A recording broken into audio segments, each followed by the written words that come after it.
Significa che per le numerose parti civili chiaramente viene meno un titolo di reato che avrebbe consentito loro di ottenere una pronuncia di condanna al risarcimento dei danni.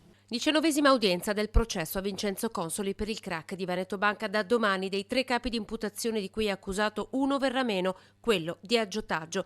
Entro Natale rischia di finire in prescrizione anche quello di falso in prospetto. Vane dunque fino ad ora le richieste delle parti civili rinnovate anche oggi di convocare più udienze. Ci siamo trovati in una situazione di emergenza.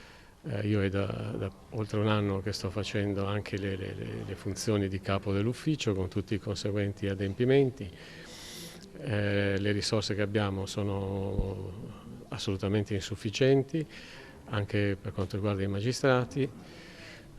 Stiamo facendo il possibile, il nostro sforzo è stato massimo, proprio di più non potevamo fare. La mole di lavoro e poi l'incertezza sulla competenza territoriale, con il balletto tra la Procura di Roma, dove il procedimento era stato avviato per ostacolo alla vigilanza, e quello di Treviso, dove il processo è poi approdato.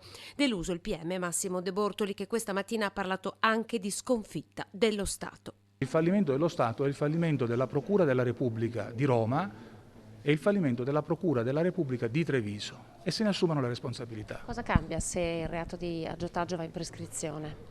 Per me è una grossa fregatura, però la consolazione mia è che l'articolo 129 del Codice di procedura penale impone al giudice di pronunciare una sentenza nel merito, quindi di assoluzione, anche nel caso di estinzione del reato per prescrizione, quando ci sono gli elementi per pronunciare l'assoluzione. Ed è questo il risultato a cui punto, sinceramente. 15 testimoni attesi all'udienza, 5 quelli che effettivamente si sono presentati. L'ultimo ad essere ascoltato, Graziano Visentin, ex membro del CDA di Veneto Banca. Ha chiesto di essere ascoltato dai giudici anche lo stesso Consoli, animato, ha detto, dall'intenzione di rispondere alle molte falsità dette nei suoi confronti. Quello che è certo però è che ad oggi, in caso di condanna, le uniche parti civili che potrebbero ottenere soddisfazione sono Consob e Banca d'Italia.